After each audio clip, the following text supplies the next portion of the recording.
Okay, so I want to talk about the very, very interesting business of sexual dimorphism in relation to two YouTube Philip Mason, Thunderf00t on the one side and Prof Moriarty on the other. Now, before I start, one thing, I've got a bit of a cold, so I apologise if I sound all bunged up. And two thing, I don't know if that's an expression, two thing, probably if I hadn't drawn attention to it, I'd have just got away with it, to be honest. I'm sorry everything looks a little bit crap. I'm doing a bit of decorating there, so it's a short-term loss for a long-term gain or what have you. So they've had this bit of a sort of disagreement with regard to this, but I find it really, really interesting, this business of sexual dimorphism. So I want to give my take on it. And looking at what Phil Mason said about sexual dimorphism and what you can't draw from it, which is what they're saying you can't draw from it. I agree with that, but perhaps what you can draw from it. So before I start, let me kind of define a couple of terms that I'm going to use. I'm going to talk about morphological dimorphisms to refer to those characteristics within human beings such as height, weight, muscle strength, or this kind of thing, those dimorphisms, those physical dimorphisms that we know about. And I don't think anybody disputes, which was why I think he used the Olympics as his example. And then I'm going to talk about neurological dimorphisms. That's the term that I'm going to use. When I say that, I'm referring to sort of cognitive abilities, but also preferences, okay, behavioural preferences that may or may not exist between the sexes. So that's the two things that I'm going to compare. We know about these morphological differences. We're asking, do we also have these neurological differences? Now, it could well be that the reason we know about these morphological differences and not these neurological differences is that there aren't any neurological differences. We only have morphological differences. But it could also be that the only reason we know about these morphological differences is because those are the ones that are much, much easier, of course, to isolate and to measure. It's quite easy. It's trivially easy to look at different demographics and to measure their heights and then to account for perhaps differences in diet or something like that. I mean, we don't need to worry about people shouting at girls, stop growing taller, do we? Because it just doesn't work like that. So it's quite easy to isolate the cultural factors there and to look at the figures and say, yeah, the differences we're seeing there in height, yeah, they're going to be due to biological factors. So one thing that I think, it's not the central theme that I'm going to dwell on here, but it's just an interesting little aside here, is that as far as I can tell, pretty much everything that we can measure with regard to human beings and extirpate the cultural element and leave the biological element there, we see some kind of dimorphic difference, don't we? We do see a difference between males and females.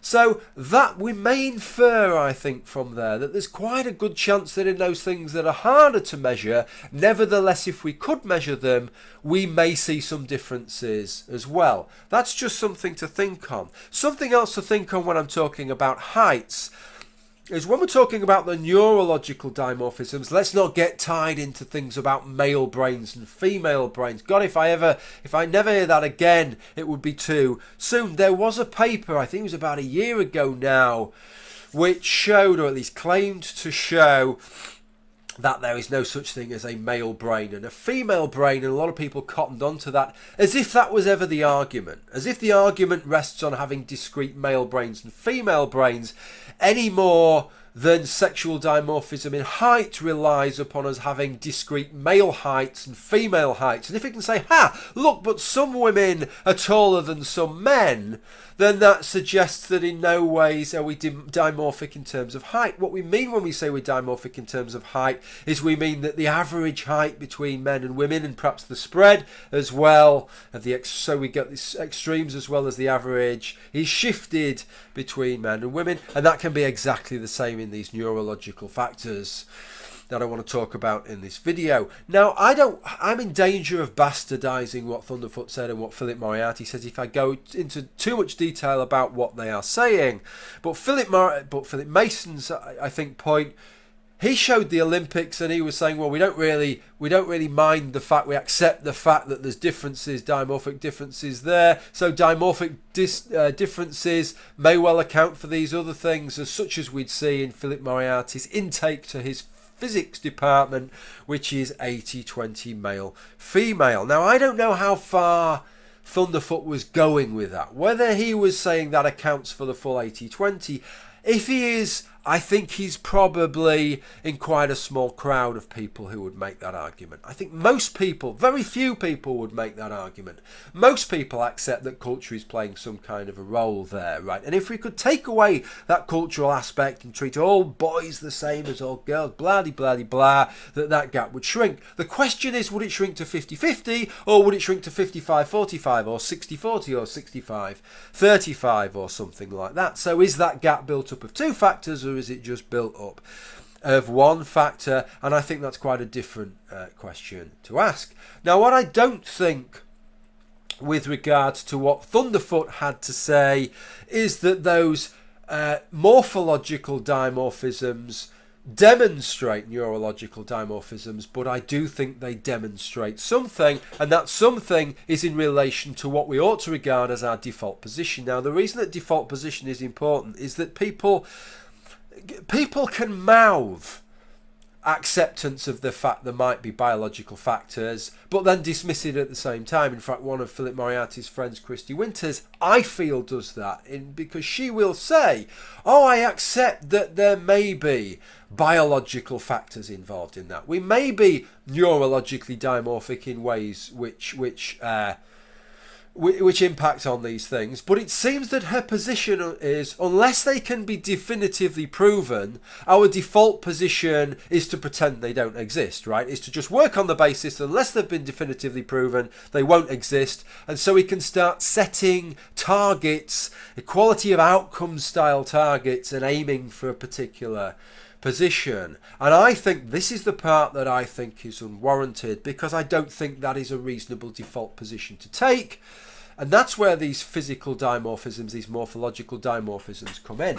Let me try and explain why that is. Look, for us to have neurological dimorphisms, what would we need to be in place? Well, we would need a selection pressure to be in place, because that's how evolution works. Evolution needs a selection pressure, and it would need a differential in selection pressure between males and females, would it not? And that could be caused by different things. It could be because there's an exclusive role that only females have or only males have. And I don't want to get into specifics, but it's worth giving an example of the kind of thing. So, for example, only women can gestate babies. Only women can wean babies. So they are exclusive female tasks, right? So there's a potential for a selection pressure different there. Women can be selected for that. Men can't be selected for that. But then you have another group of things which are tasks that both men and women, males and females, might take part in, but one of them might take part in to a greater degree, or one of them may experience it more as a selection pressure than the other group. So perhaps, and again I'm just throwing an example out there, hunting might be an example where for millions of years our ancestors have hunted males and females alike. Okay, and going back since a previous common ancestor with chimpanzees, I'm talking potentially, right? They've both hunted alike, but perhaps the selection pressure impact could be greater on men than it is of women, because, well, I don't know, perhaps there's a sexual selection pressure where females choose their males based on their hunting ability, or perhaps the fact that women are out of the hunting game for some of the time. That critical time when you've got your little offspring there, right, could rely very heavily on the hunting skill of the father, of course. So perhaps that selection pressure, while it's an activity that both might take part in, might weigh more heavily on a male human than it would on a female human. So that's the first thing that you need, differentials in selection pressure. The second thing that you need is sufficient time for that to take place. And I put it to you, if both those things were present, and we had good reason to believe both those things are present, then we would have good reason to expect neurological dimorphisms, even if we wouldn't really be able to say what those neurological dimorphisms are. Now, do we have good reason to believe that those two things are present? Well, hell yes, we have good reason to believe those two things are present. Why? Because we can see those morphological dimorphisms are there. The fact that those morphological dimorphisms are there is very, very good evidence to show that the selection pressures that males experience and females experience over history has been different, and there has been sufficient time for natural selection to play its little Darwinian games there and to be able to select between the two. So if different behaviours are applying different selection pressures between men and women, and there's been sufficient time, then what I would suggest is that it seems absurd to then say that the default position would be to assume that there are no neurological dimorphisms between men and women unless we can prove otherwise. In fact, the thing, given that we know that there are those different selection pressures, the thing that would really need explaining, wouldn't it, is if it turned out there were no neurological dimorphisms. Now, of course, none of that tells us anything whatsoever about the nature of those dimorphisms, and we need to be very, very careful in guessing them, because if we guess those things, we're not really doing any more than just guessing that it's 50-50, which is why I, like a lot of other people, prefer these things not to be target driven at all. Let's deal with people, let's deal with the underlying assumptions we make of society. In terms of our young people, rather than worrying about how many young people go into X and how many young people go into Y, let's look at those young people before they've made their decision, and let's see if we're stymieing the decisions they make, or if the differences that we see, the patterns of difference we see, are purely as a result of innate preferences rather than the societal pressures that we're putting on them. I think that's pretty much all that I wanted to say. No, I'll say one more little bit with regard to this, and this is just my little pet hypothesis that I'll kick in here, which is that with regards to these things, my guess is that society, culture, acts a little bit like a kind of amplifier. So perhaps with regard to some particular pursuit, let's say nursing and the caring professions, which nursing in the UK, about 90% of nurses in the UK are female and about 10% are male. Do I think there is some biological underpinning in terms of preference with regard to that? Perhaps in terms of ability as well, but certainly in terms of preference, yes, I do. Do I think it's to the extent 90-10? No, I don't. But what I think happens is that there is this slight difference in biological predisposition, you could say, with regard to these things, and we're aware of that. We're kind of aware of that, and because we're aware of that, we actually drive that and sort of amplify it. We make it more extreme than it actually is.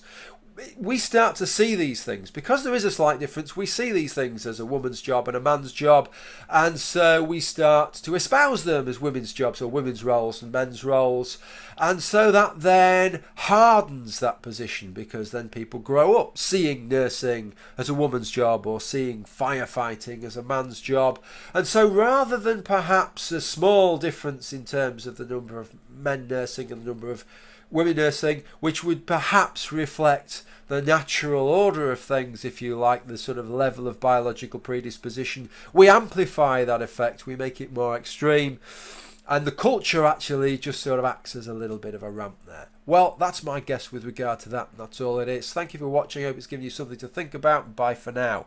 I'm going to blow my nose, I think, now.